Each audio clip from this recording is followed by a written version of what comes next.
Welcome back to Jet Recaps.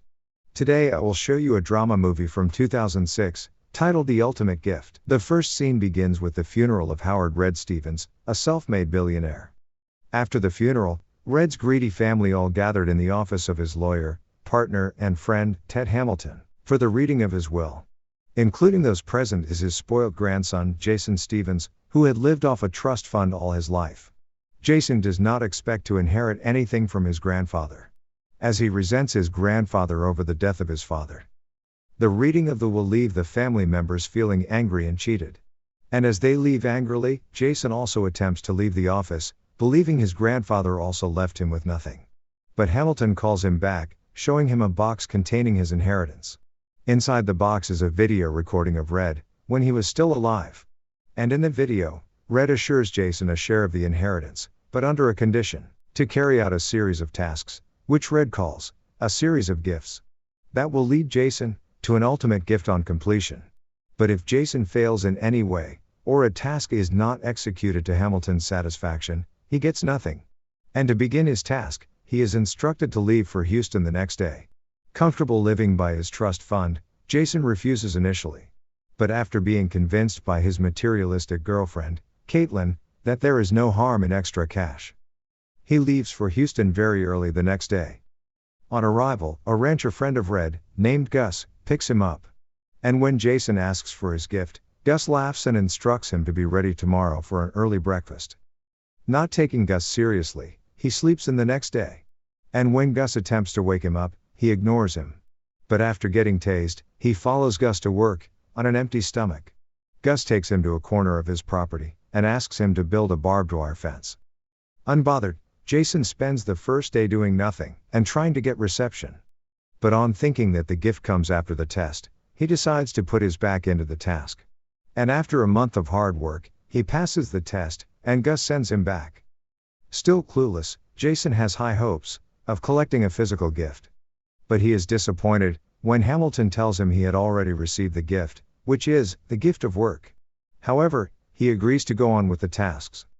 On getting to his penthouse later that day, he is shocked to find it empty. And everything he values is taken away from him. Confused, he visits Hamilton, who informs him that his second task is to make true friends without money. Later that evening, he has dinner with Caitlin at a fancy restaurant in an attempt to ask her for help. But when his credit card got declined, she abandons him. He reaches out to his other friends for help, but they all turn him down, including his mother, who says it is part of the agreement not to offer him help. Homeless and nowhere else to go, he wanders on the city aimlessly. And at night, he sleeps on a bench in the park. One day, while arguing with another homeless man over a bench, he meets an outspoken little girl, Emily, and her mom, Alexia. He rejects Emily's hand of friendship at first. But, on seeing it as an opportunity to pass the second task, he accepts. And after persuading Emily and Alexia, they follow him to meet Hamilton, to confirm themselves as his true friends. But he ditches them afterward, ignoring Emily's request to see him again. Meanwhile, Hamilton's secretary, Miss Hastings, feels sorry for him. And she offers him a place to stay discreetly. In his next meeting, with Hamilton and Miss Hastings, he is offered a check. Thinking it is his inheritance, alas, he takes it and leaves arrogantly. But on reading through it on the elevator, he returns humbly, as it is only a paycheck of $1,500 for his work done with Gus earlier and can be utilized for his next task. And according to the instructions, he is not allowed to spend the money on himself, but to spend it all on someone with a real problem. In an attempt to help some homeless people with the money, he comes across Alexia's stolen bag. And on searching through the contents in the bag, he comes across an address leading to a hospital. He is shocked to see Emily in a terrible state, but he leaves unnoticed without talking to her. But on his way out, he walks into Alexia, who tells him that Emily is suffering from leukemia. Feeling sorry, he offers to help pay the bills. But believing he is only using them to complete his task, Alexia refuses his help. Still, he pays her pending rent with the paycheck without her knowledge. Having completed the task, he is given the next task, the gift of family. And this seemingly difficult task requires him to get the family together for Thanksgiving. Meanwhile, genuinely sorry for Emily's condition, Jason decides to make her last days memorable. So he visits them at the hospital again, To make amends, he is forgiven, and Emily tries to hook him up with Alexia, which he finds funny. However, he invites Alexia to his family Thanksgiving, which she declines initially. But after persuasion from Emily, and feeling grateful for helping her pay rent, she accepts his invitation. The Thanksgiving dinner started well initially.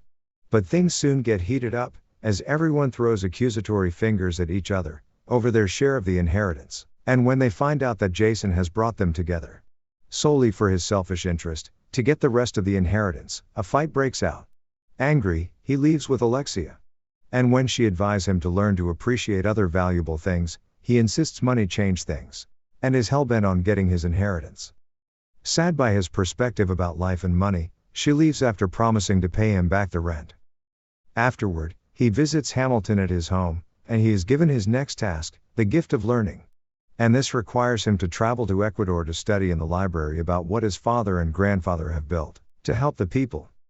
Believing this is a ploy by his grandfather, to come to terms with the death of his father, he refuses, as his father had died in Ecuador, while working for his grandfather.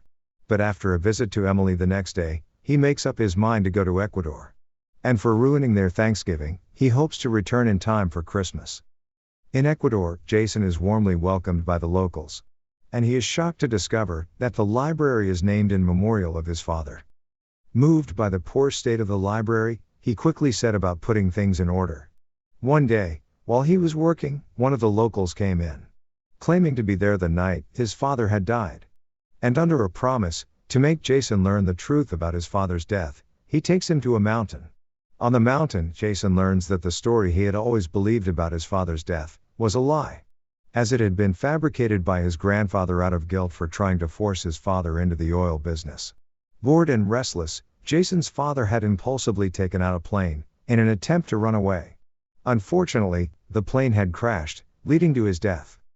As Jason tries to come to terms with the revelation, they get surrounded by thugs, and are taken hostage, for trespassing the part of the mountain, belonging to drug lords.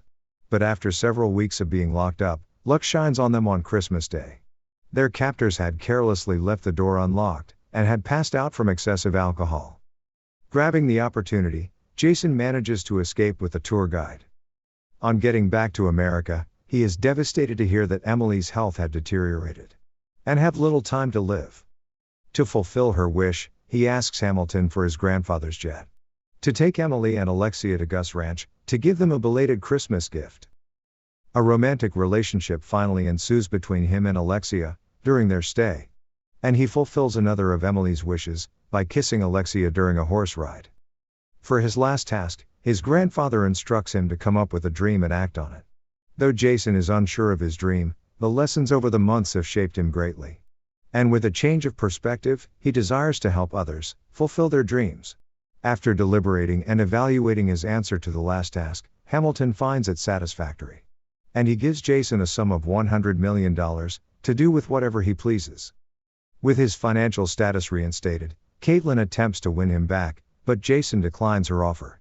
And he chose to invest his $100 million, in building a hospital, called Emily's Home.